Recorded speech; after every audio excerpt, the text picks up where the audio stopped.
Turn off the background. This bright checkerboard pattern provides a lot of contrast when you're working with dark layers. However, if I Alt-click or Option-click on the eye in front of the swirls layer, you can see it doesn't fare so well when working with bright layers, which is why I prefer a pattern that's darker and a bit more muted as well. To change the checkerboard pattern, press Ctrl-K or Command-K on the Mac to bring up the Preferences dialog box, and then click on Transparency and Gamut. Here's what I do. I change the grid colors from light to medium, and then, well, that's better. The checks are just too busy.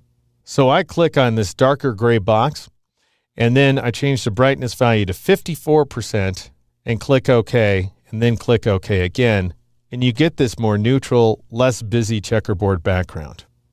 All right, now let's talk about controlling visibility. Notice this grunge layer that's clipped inside the paperback layer.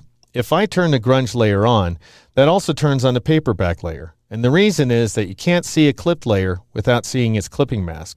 The same goes if I turn off the visibility of the paperback layer, the grunge layer again disappears.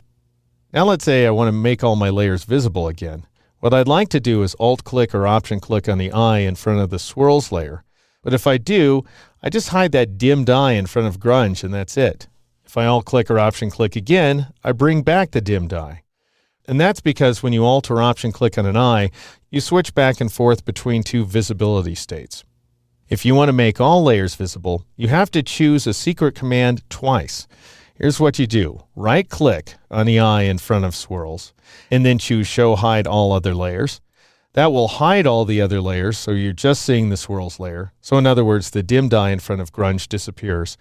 Then again right-click on that eye and choose Show Hide All Other Layers. And all of the layers will become visible, including that wall layer that we had formerly turned off. Let's say I not only want to turn off the wall layer, but I also want to get rid of it and all other hidden layers inside of my composition. Well, go ahead and turn off those layers that you want to delete, and then go up to the Layers panel flyout menu and choose Delete Hidden Layers. Photoshop will ask you if you really want to go through with it. If so, click on the Yes button. All right, now let's take a look at a few tricks that work with the Move tool. I'll go ahead and switch to the tool, either by clicking on it or pressing the V key. You can switch between layers using this tool by right-clicking inside the image. Photoshop brings up a pop-up menu that lists every layer that exists at the point on which you clicked, which is, by the way, one of the reasons it's so imperative to get in the habit of naming your layers. I'll go ahead and switch to paperback, and notice that that goes ahead and selects the paperback layer here inside the Layers panel. Another way to work is to go directly to the topmost layer at a click point, and you do that by Alt right-clicking here on a PC or Option right-clicking on the Mac. And you can see, in this case, that took me to the Yosemite layer because that's the top layer at this point. If I were to Alt right-click or Option right-click on a frame, that would take me to the top wood layer, which is the topmost layer inside the image. I could also Alt right-click or Option right-click in a white background, and that'll take me to the background at the bottom of the stack. You may notice when you press and hold the Alt key or the Option key on the Mac, you get this double arrowhead cursor, which is telling you that you can clone a layer. I'm going to start by releasing the key and right-clicking there on the swirls and then choosing the swirls layer.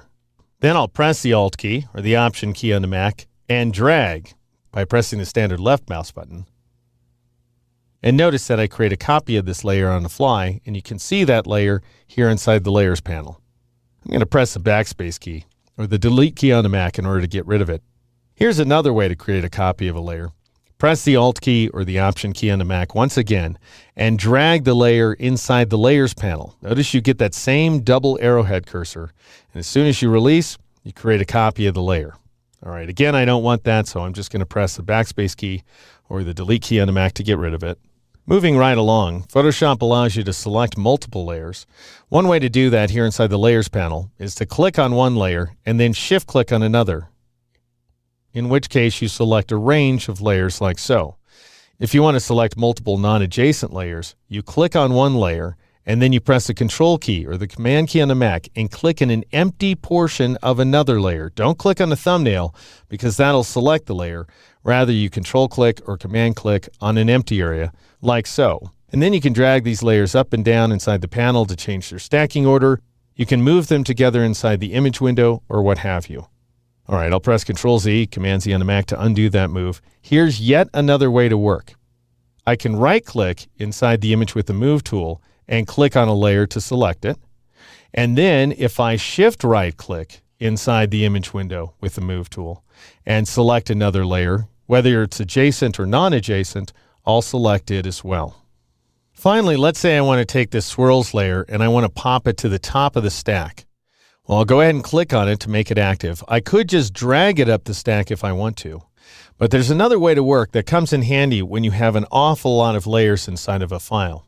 Go to the Layer menu and choose the Arrange command, and then notice that you have all these stacking options, including reverse. If I had 2 layers selected, I can reverse their order. But along with these commands, which aren't really that easy to access, you have these keyboard shortcuts, if you care to remember them. So you've got Control or Command, along with the right bracket key to move a layer up the stack, Control or Command along with the left bracket key to move a layer down the stack. If you want to move the layer all the way up, you press Control-Shift right bracket. If you want to move it all the way down, you press Control-Shift left bracket.